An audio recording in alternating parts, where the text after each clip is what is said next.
laşaydı.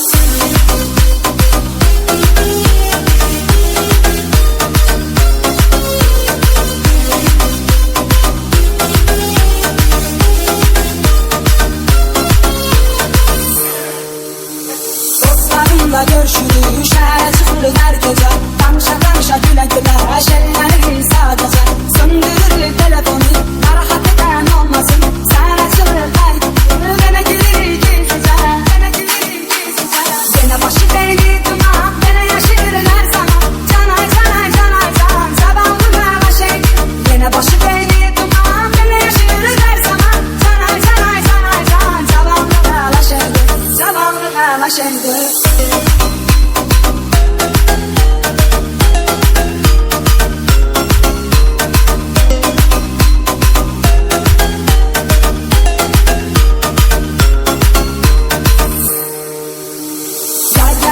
Seni güzelleşir tabiat, esir gezme havasıdır. Bak çarpına hayat, soruşmadan hareket et. Gittiğimiz yere gider, Kuba'da yanıp randa bir sevgili sıra.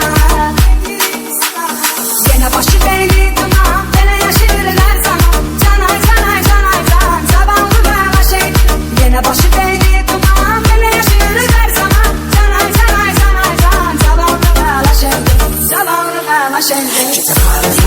Sare kadar kısa, üstüne gelir yolda. Full soruşma var bunda. İster sağlık şehre, biz yakşı kardeşlerine. Yine eriyirik sabanlı, biz yakşı kardeşlerine.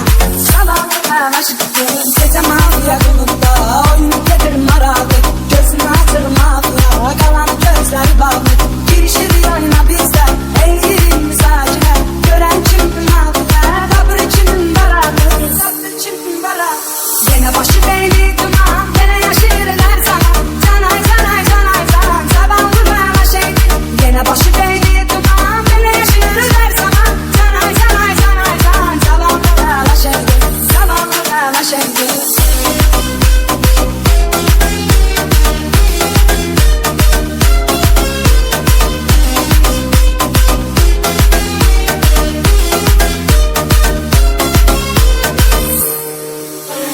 Sabahlı biçileme, hayatı yaşamayla bela.